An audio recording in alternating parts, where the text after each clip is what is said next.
Welcome back, and thank you for joining A Shark's Perspective. I am Kenneth Shark Kinney, your host and Chief Shark Officer. How do you build a personal connection using something like a marketing or communications tool to stand out to your customers? Personalization is such a tough topic. Everyone gets the value, but making a one-to-one connection in the way you communicate can be difficult when most people just think of sending a direct email that becomes one of a gazillion other emails, or a DM, or it's a mass email where at best they get the name right using SQL join or VLOOKUP of your database for the high bracket name section of that email. But what if you could put something in your emails, some fairy dust, if you will, that would make them more likely to be open and engage with like 3 times more, and quite simply make a more personalized one-to-one connection? Matt Barnett is the CEO, founder, and Papa Bear as he's known at Bonjoro, the world's first customer delight platform to help great teams build real relationships with their customers at scale. And on this episode, we'll discuss personalized videos via email, drip campaigns, lead funnels, measuring the ROI, customer delight platforms, Australian-based Brits, surfing spots on the Gold Coast, fast fish, and a lot more. So let's tune into a Papa Bear with a Papa Shark on this episode of A Shark's Perspective. Matt, thank you for joining us today on A Shark's Perspective. If you will, give us a brief background on your bear journey and how you got from one coast to another. Yeah, so I'm British originally. I'm actually a industrial designer, so brought up designing products. Moved from the UK to Australia, mostly chasing surf and sharks and snakes. So a bit more exciting country. Came here, fell into the tech world, built one agency. We moved out to the UK a couple of years ago as its business was over there, and then launched out into a startup called Bonjoro, which we've been running for the last 3 years. Tell me a little bit about Bonjoro. So Bonjoro is a one-to-one personalized video messaging system that's used to convert, activate, and retain customers. So what we found is at certain points on the customer journey, sending a personalized video to Kenneth, to Shark, or to Jim, or to Mary, just letting them know that you're there to help and thanking them for being a customer has a huge impact on ultimately conversion, activation, retention rates. You tend to get about 3 times the response rates of any other type of messaging. Where does the name Bonjoro come from? It's obviously connotations to hello, greeting, bonjour, bonjour or buongiorno, Yeah. Italian, French. Yeah. So that's the connotations. But otherwise, the website was free, so we picked it. Perfect.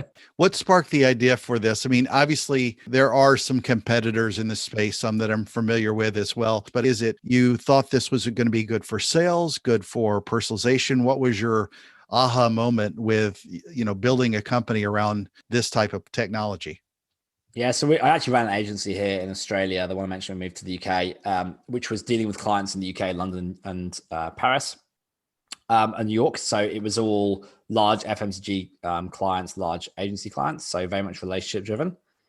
But if you're based in Australia, time zones are a challenge to say the least. So we would have drip campaigns going in with leads that came in. We had a pretty good lead funnel. Look, I think originally they were pretty good at converting, and then everyone got on board with drip campaigns, and that conversion went down. It was an industry where pitching and jazz hands was a big part of the car sale process, sure. which I'm good at.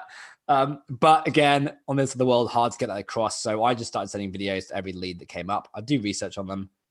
We built basically like a little bit of hack. We had devs on the team and stuff. So we built something that would notify me every morning of who came in the lead funnel.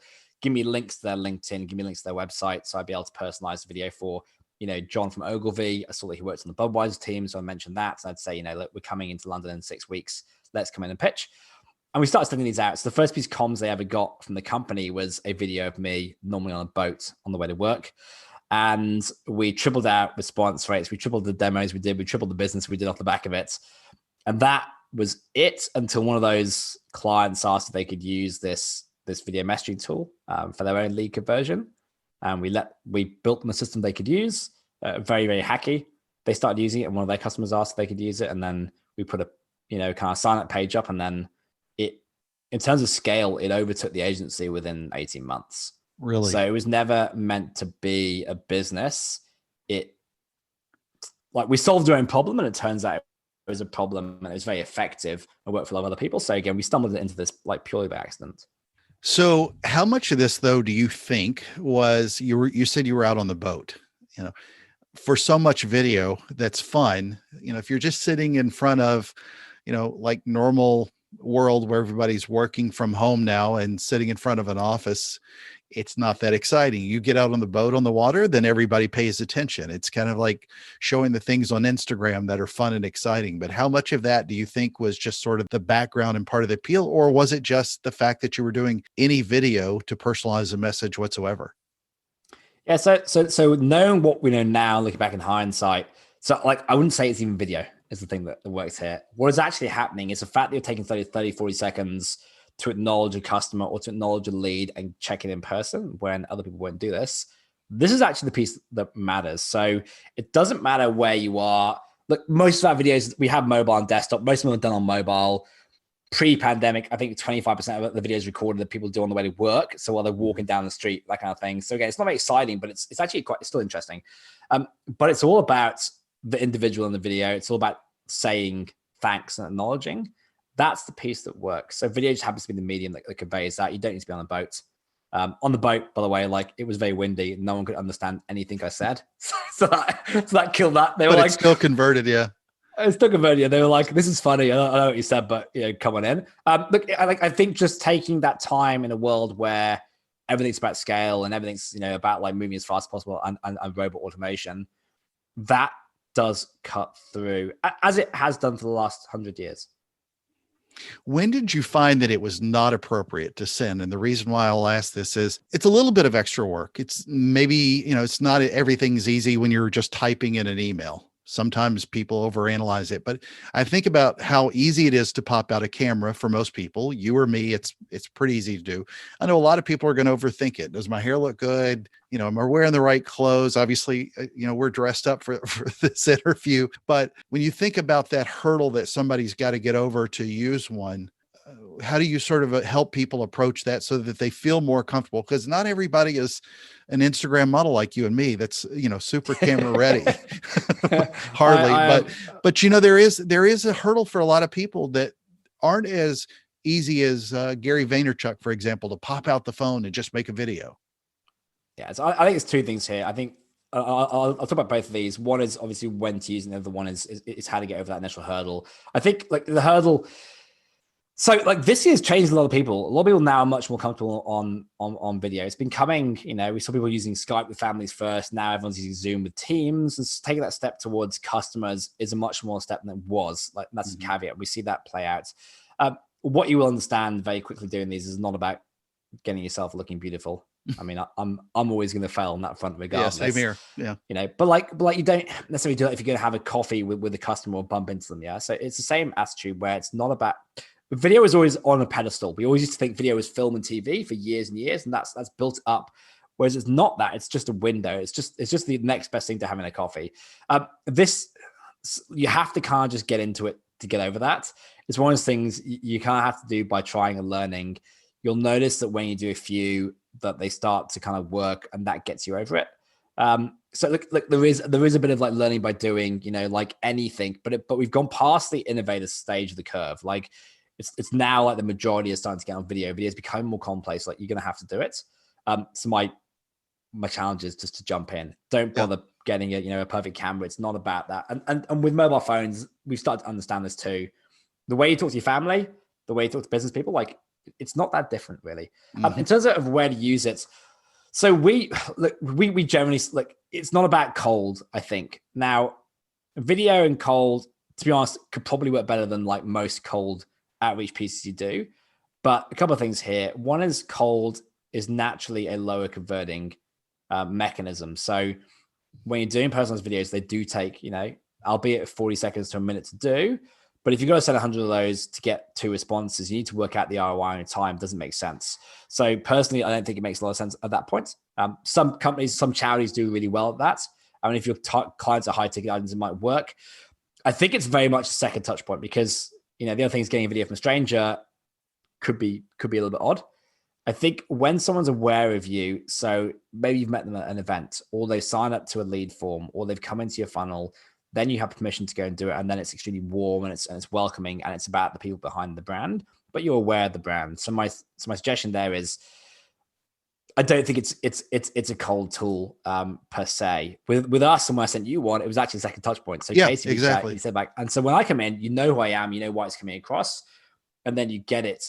If I'd done that off the cuff and you had no idea why this was there, like I would argue it's probably not an effective use of my time. Yeah, but it'd still be better than 99.9% of the really bad sales pitches I get that have no personalization. Yeah. They don't attempt to connect or solve a problem or anything else. But I to your point, one of the things with like LinkedIn, for example, so many of the connect requests that I get, you can kind of feel where like 99% of them are coming in. They're just trying to sell you something. They don't care. They don't do Yeah. anything else.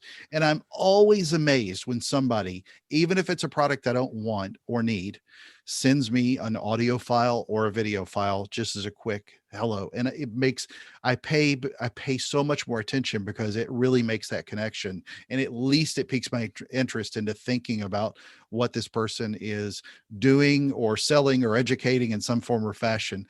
How do you look at this when is Bonjoro a product? Because I'm with you on the medium, if you will, and leveraging video. I don't look like it, but I used to be on TV and was for years. But how do you look at this coming when sort of a drip campaign? Is this always going to live inside of an email to convert? Or is this something that we're going to use as part of a connection piece with social apps or something like that? Where does Bonjoro fit? Is it strictly sort of within the email touch point to video? Yeah, so we start with video. We now have systems you can share out to social as well. I think Yeah, SMS is interesting too. I think so. Here's a balance here. Don't spam. Just right, don't so. You want to go through channels that you have permission to use for a start. You great want to point. go through channels where your customers are living. Yeah. So it depends where they are. I mean, email is a catch. We'll have that. It's kind of you've got permission to use emails. It's coming in SMS. Like, don't just use it if you're allowed to, and be careful with it because you don't want to ruin that channel for yourself. Social's the same. So I think again, the medium can go through anywhere, but it's a case of where your customers living, where does what it is you're selling match that communication style. So if you're selling wealth management, maybe Facebook's not the way to go. So this is not something where we're just taking the concept of sending out a video to 10,000 people. This is a one-to-one connect idea, right? This is not one where where the intent is to strictly just leverage the medium of video and send that out via email. It's a way to leverage a personalized message to a small group of people or persons. Yeah, look, it's about communication and engagement. So simple way, like doing single videos to large lists for the right reasons is perfectly valid. Yeah, like different communication styles at different points on the journey. So if you launch a new product, you can do a product demo and a product launch. And video is a great engaging way to do this as well. Like you absolutely should be doing it. This is not that. This is about one-to-one connection. So it's more about relationships. It's not an advertising channel.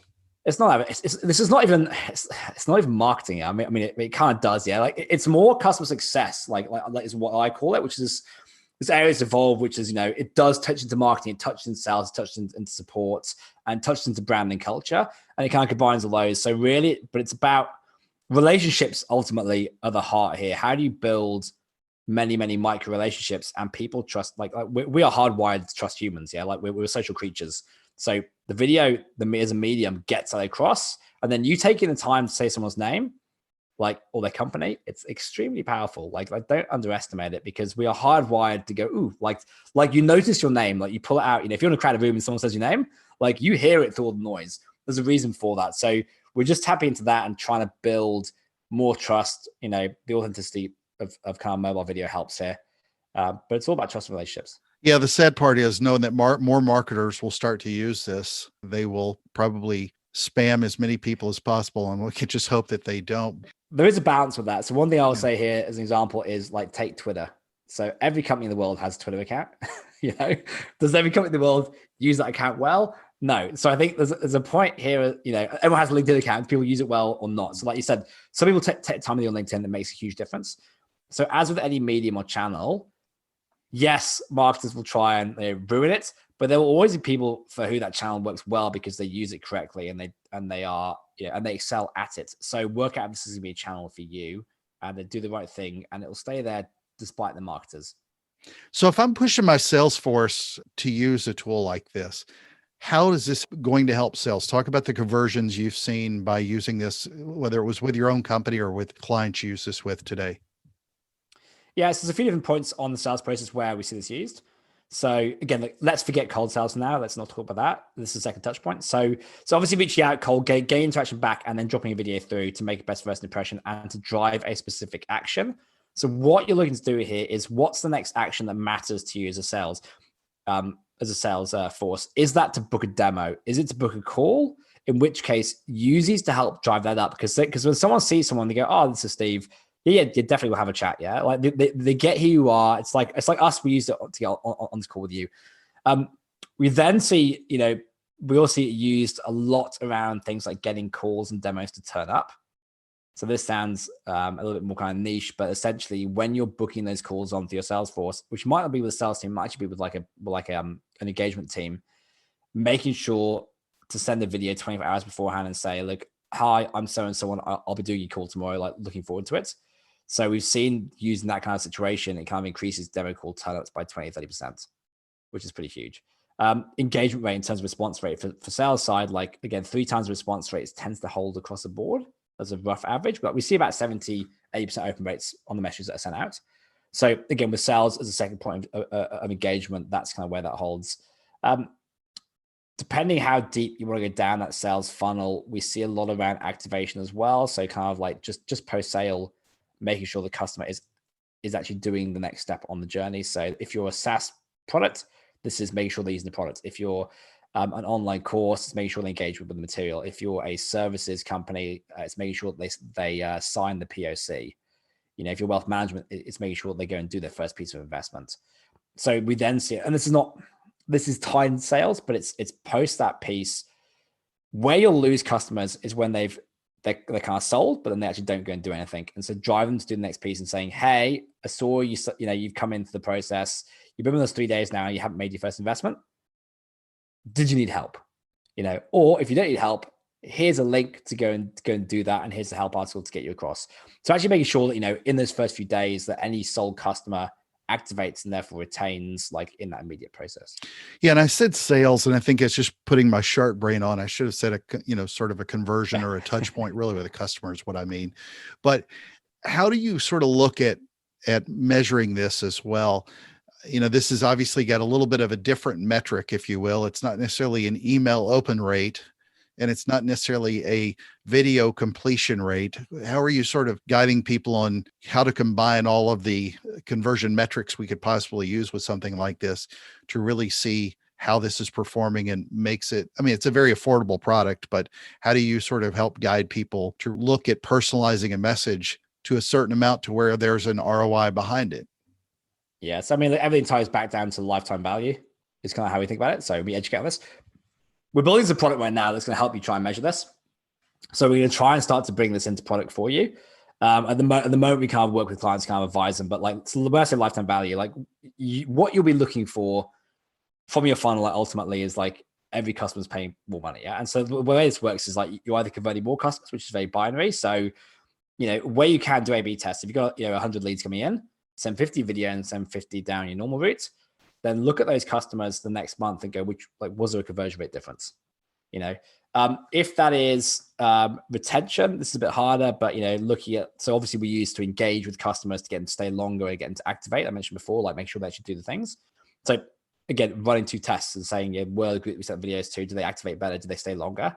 So yeah, and then ultimately, if you're looking to do driving things like upgrades, did the group we sent videos to upgrade more, pay more money, or buy another product? Right now, we tend to work with you and kind of look at how you do this in your system, but it should be tied back to a dollar amount. So open rates, yes, these are leading indicators. Yeah, do we get more opens of the message? Do we get more views of the message than we do normally? Do we get more bookings off the back of it? But ultimately, dollar amount is everything. And again, we're going to bring in a piece because we actually plug the system into CRMs like HubSpot, Salesforce, you name it. We're looking to release a system whereby you'll be able to pick a goal such as paid equals yes, and we'll be able to then just automatically tell you what percentage of users you've sent videos to get to that goal. And then you can very easily measure that against how you would normally track your conversion rate in your own system. One of the things that I bring up in a lot of my own presentations, and I complain a lot about the over spammation, if you will, of email. And I'll give you an example. So I fired a company that was providing a service to me. And in over a year now, they've sent me well over 500 mass emails, and most of them are absolutely horrible. And, on the front end, getting an email, something like this with a video, I can easily see the conversion touch points scoring well. But what so many people do is they leave you on a drip campaign trying to bring people back. And it is the same junk offers I get pretty frequently. It's $100 off here. Tomorrow I'll get one for 125 off. The next day it'll be back to 100. And just the way to romance me back, to bring them back to hire them again to perform a service, has always sparked such an interest in how do you re-engage a lot of those customers that you lose, because the lifetime value, to your point, of the customer is worth a lot, but there's a lot of churn and burn as people move across, different brands today. And I see this as an amazingly potentially powerful tool to also re-engage those customers to come back, because what I've gotten maybe 3 times in the last year is a piece of personalized mail, paper mail. And I've gotten over 500 messages that were just junk. And then they retargeted me with a bunch of banner ads that did not ever address why I fired them in the first place, or it didn't have a personal feel, if you will. And something like this could deliver such a personal re-engagement message. And I'm curious if you've seen that at all with anybody trying to bring customers back as a use case as well. Yeah, so we see it quite a lot in high ticket item customers. That's Yeah, what way to describe them. Yeah, so like obviously there's a time input here as well with this. So yes, it's used. Like one industry we see it used a lot in is gyms, obviously. sure. So like re-engagement Yeah, is absolutely crucial for them. Um, they're very successful at it. Yeah, so it's hard to turn away a person than it is to turn away an email. I think so. One caveat I would say here is like this is a type of comms and it's a good medium. Don't use it for everything. Like this is back to the spam point. Yeah. Don't go and use a video message for every single touch point. It's, like pick out the ones whereby you checking in as a human is going to have a conversion point. So again, I think best first impressions, like top of the funnel, it's a no brainer. Yeah. I think then re-engaging, and I would say re-engaging both with like lapsed customers. So bringing them back into the funnel and just checking in again. The fact that you've taken the time, like you're buying like off them a response kind of, yeah, by investing in time yourself. I think also with customers who've been with you, but maybe are just not engaged with the company, those are the ones that you're at risk of losing anyway to competitors. You should also be looking to preempt the churn. So like engage them absolutely. beforehand. Yeah. So a good example here is, so at Christmas, we see a huge spike in usage because a lot of people reach out to customers and wish them happy Christmas in person. It's actually a really good thing to do. Like there's an excuse to be sending it because it's this time of year. I actually think doing things around the positive. So you obviously got your Black Friday and all that kind of stuff. I think doing stuff around positivity is actually probably better. Yeah. Other things we do is like we see people do Thank You Thursdays, where every Thursday they're sending a video to a random customer, and over the year you cover all the customers. All this is very unexpected. It's actually a process. The thing I say here is you need to have a process behind this. Do these for a reason at certain points in the journey. Measure them, continue. If you can just check in with each customer once a year, that's the bare minimum you should do. And someone on your team should be doing that in person. The number of services we use as a company, I think we have 120 paid subscriptions, which is a lot. And I think there's maybe 7 of them that have reached out to us in person, despite the fact we're a personalization company. And there's 7 of them whereby if competitors come along, the barrier for me to move is much, much higher because I like the people that we work with. It actually does matter more than you think. Whereas the other 113, if somebody came across the better offer and with a bit of personalization, and like pricing, like my barrier to leave is extremely low because I'm not like, I may love their product, but I'm not building that emotional connection. Yeah, a human's emotion, like we thrive on emotions and relationships. Yeah, like we're not binary. We're not black and white. Well, most of us aren't black and white. Some of us are. Like those gray areas are where you compete. If those are the bits that help you over another brand, this is why you get 2 companies in the same space. Where potentially one even has a superior product, and the superior product wins because they're stand out on customer support. I mean, a lot of corporates could take note from this. Yeah, like if you're in telcos, honestly, the way to win, just do good support. Like it's easier. Just care about customers. You know, it helps. Well, and to your point, I mean, of those 500 messages that I was talking about that I got via email, if I gotten one using a product like yours, I would have paid attention to it. The rest has just become noise. And I think that's part of the problem. So many companies have not just taken the time to develop that personal and emotional relationship with people that they just continuously don't do. How do you look at this then, where you differentiate your product from the competitors? Because there are some competitors in the space. What makes Bonjoro different? Yeah, for sure. So it's all about the workflow piece. So like I said, like at the end of the day, this is personalization, but it's done at an operational level. So we plug into Intercom, Salesforce, HubSpot, ActiveCampaign, Ontraport, Infusionsoft, Shopify, like you name it. We plug in and then we build basically we have these what we call pre-built funnels where we've done research with all of our customers, like in sales, in activation, in all different industries. And we're basically like, you can use these to get started on day one. So day one, we can say, here's the subject line you need to use. Here's what you should be saying in the message. This is the kind of action you're looking to drive. This is a trigger point. So it's not, if you're an e-commerce company, don't send to every customer, just send to the ones whose value is above this, or send to people who purchase twice because they're the ones where it's worth spending the time. So we'll tell you how to use it, when to operationally use it, and then we'll notify you at the right time to send the message. So, you know, your Salesforce, Tim will get a message, a notification on his phone or desktop at 4:43 saying, hey, there's another lead to do. They've done X, Y, Z. When he then opens that, we'll actually pull in all the details about the customer. So we'll tell him what their name is, what their company is, how long they've been with you, what they've done in your system or in your company, where they can do X lead forms, so that when he can record a video, everything is there for him to personalize it. So it's very quick. It's done, it's sent, and then it's ignored. And when it's sent, you know, he chooses different templates to send different customers on different journeys. So he might get one to book a demo, whereas he might send another one to go and look at a support article. Another one might go and talk to partnerships. That's picked and sent. So the idea is the whole process takes a minute. So it's very, very quick to do, at the same point of being very like highly personalized, as it's driven around specific action points, driving customers to take a specific next step. So it's very much, you know, like the automation behind it is absolutely crucial. We just say, like, we still need 30 seconds of your time to, you know, spend on a customer, and that's it.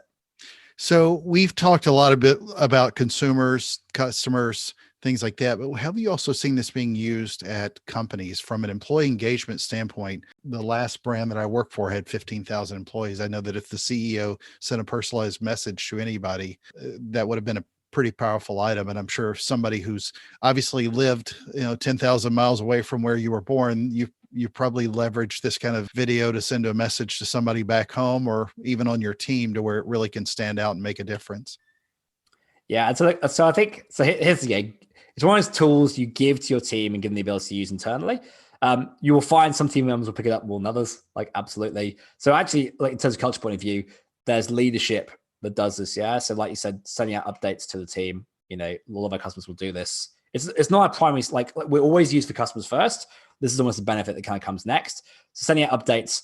The other thing is giving it to team members, your more extroverted team members, the ones who help to drive the culture ahead, who will then be using it randomly off the cuff to send like silly messages, especially in like today's world where we're a bit more remote, to keep the team engaged. I don't think force this. I think, you know, not everyone will jump on video. Not everyone will come to it initially.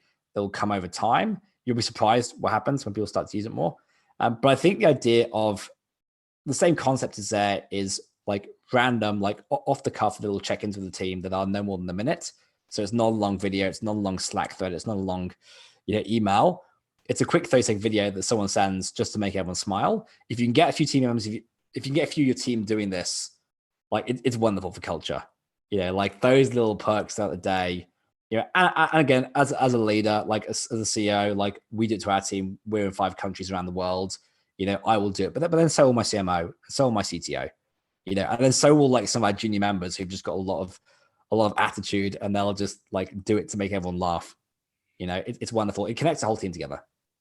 Best use case you've seen in the entire time you've used it. What have you seen that stood out in all the years in your email communications? Yeah. So look, I'll give it quite timely. I think it's quite interesting looking at like e-commerce has boomed this year massively. What I've seen is a lot of e-commerce start to launch subscription businesses. And so with that, I've seen a lot of people use this to drive anyone who comes in for a second time purchase. They're sending a video and they're going, did you know we have a subscription model? Go on here, it'll actually save you this much money. Like I was talking to a customer the other day where they went from like $34,000 like monthly recurring revenue to $75,000 in like 2 weeks by just sending these for anyone who came in for a second purchase. So I look at that and I'm like, the speed of like moving from like a single purchase model to a subscription model, like in terms of like business impact, that is insane because the subscription models are like just like reliable income and off you go. It changes the whole dynamic of the business. I'm just using videos to do that. I think anything you're doing with existing customers overall, anything you do to get existing customers to repurchase or to stay longer, like that's the stuff that actually really pays back. Like forget leads, like existing customers, getting another dollar for an existing customer is much more effective. It's much cheaper to do. And it's much more, in fact, impactful to you in terms of growing your business. From a technology standpoint, what's the point of me using a product like yours as opposed to just sending a text message with a video? Yeah. So I think operation wise, like when you've got a certain scale that you need to make this so it happens systematically. So say it's much easier to do that. Yeah. Same text or the video is fine. Like use that as a test case. Yeah. Like try that, see if it works. Try with a few customers, but you'll at some point you'll forget or that won't get baked into your operations for you on your team. So we want to have a system in that guarantees this happens. And then when you want to like add some branding and links and drive specific actions after it, that's when you want to use the technology that does it. This kind of thing, it's not, don't like throw your whole team into it and spend 6 months planning it. Like get on board, try send out 10. It'll take you 10 minutes. You'll know very, very, very quickly if it works for your company or not. I'm not saying it will work for everyone, but it's one of those things that's so easy to test. It's kind of a no-brainer just to give it a go. And then if it works, then start to think about it and invest in more.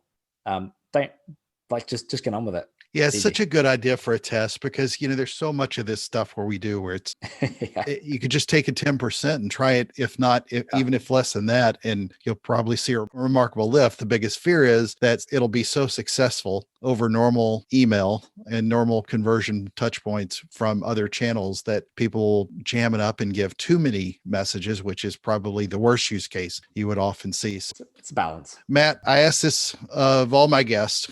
Since you're on a shark's perspective and you've seen a few in your day, because we talked about this before, what is your favorite kind of shark and why? I like Makos, to be honest. Makos beautiful, yeah. Yeah, I think they're beautiful fish. I've seen a few jump or been out fishing and stuff. It's amazing how they spiral out of the water. It's simply amazing to see them in person. They're just awesome. They go after those bait fish and they just dive right through them at up to, they burst up to 60 miles an hour. They've been clocked, which is crazy, but they normally fastest fish in the water, 31 miles per hour is what it's a little hard to measure them. But they still, it's what they've been clocked at. So no, it's a good choice. Not enough people recognize, especially the short fin Makos. So, well, Matt, it's a special time in the show. Are you ready for the 5 most interesting and important questions that you're going to be asked today? Go for it. All right. So number 1, Bondi Beach or 4 Mile Beach? 4 Mile Beach. Why so? One of those too touristy. If you Okay, like I like surfing, and you just got to dodge. You just got to dodge people all day long. All right, number 2, video platforms, somewhat related to what we're talking about. Snapchat or TikTok? Snapchat. Yeah, but that's probably just because I'm older. No, both of us are in the, if you're only listening to this and you're not watching, then Matt and I are in our early 20s.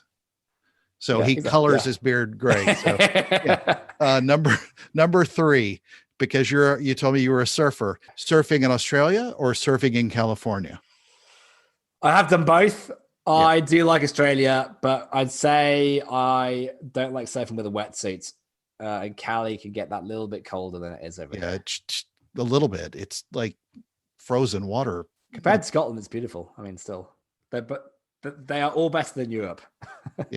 Not a great place to dive, which goes to question number 4: surfing or diving? Because you said you were a dive master previously before. They're very different. They're very different. Very different. Surf like equal love. Like diving. For me, it's fascinating. It's obviously a lot more involved, a lot more like depth. I do it when I'm traveling. Surfing is I could jump in the water with a board and be back in half an hour. It's not even they're not both sports. One's but neither are sports really. They're like it's a different pace. Like I can't choose. It's too hard. You got to though. It's Sophie's choice. You got to pick. Probably diving, because when I'm 80, I won't be able to surf, but I'm pretty sure I'll be able to dive. Yeah, if you'd said surfing, we wouldn't have finished the show. There's number 5, and the most important question you're going to be asked today is biscuits or cornbread. Something I don't get to ask people in Australia very often. Thank you. Biscuits. What even is cornbread? Exactly. That should be the name of the show. So Matt, where can people find out more about you, about Bonjoro, sign up for the service and more? Yeah, so head to bonjoro.com, completely free, test it out, get on board, have a go. You'll receive a video from one of the team. So if you have any questions, ask them directly. Otherwise, myself, if you have any questions, go to LinkedIn and search for Papa Bear.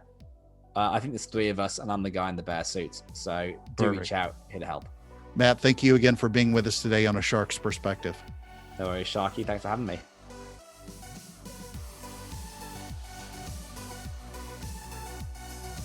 So there was my conversation with Matt Barnett, the CEO, founder, and Papa Bear as he's known at Bonjoro, the world's first customer delight platform to help great teams build real relationships with their customers at scale. Let's take a look at 3 key takeaways from my conversation with him. First, what they're seeing when measuring engagement with emails is a 3x response rate. I know that any of these types of emails that I've received from people, including the good people at Bonjoro, I've engaged with multiple times. Email is still one of the absolute best channels, but we abuse it. So this is not supposed to be a mass video insertion plan. It's a way to combine video and email to build a more personalized one-on-one connection. And that's missing in most marketing today. Great part is that this is easy to measure, at least from open and engagement rates. How you truly connect with them for the long term is a different measurement altogether. Second, and I've found this with a lot of successful entrepreneurs like Matt, sometimes you can uncover a new solution to a problem when you're still working on a different one. He opened an agency and then sees this zig left with a tool that took his business into a whole new and more profitable zag when he meant to zig. They didn't set out to do video emails in a personalization platform, but it overtook his agency in growth. So keep your eyes wide open, especially when you're looking internally, and be ready to zag. Third, when you think of all the emails you get, like the 800 unread ones sitting in my inbox, when you get all the LinkedIn requests, so very few actually and truly try to connect because so many are just, cookie cutter. They may feel personal to you, the sender, but it's very likely that the user is getting nothing different from you than they do from your competitors. So even though you can scale it, personalizing the message to someone is not a tactic for just sending to everyone. You'll put context into a CRM and then just send message after message that you think works. But break that pace up. It's about when we need to be selective. Think about ways to do things differently in your marketing, your advertising, and your connecting. About how you can interrupt the cookie cutter approach. If you think this might work for your business, then, as he said, try it and give it a go. If anything, the point is not to simply use a tool, it's just trying to connect better. Got a question? Send me an email to kenneth@asharksperspective.com.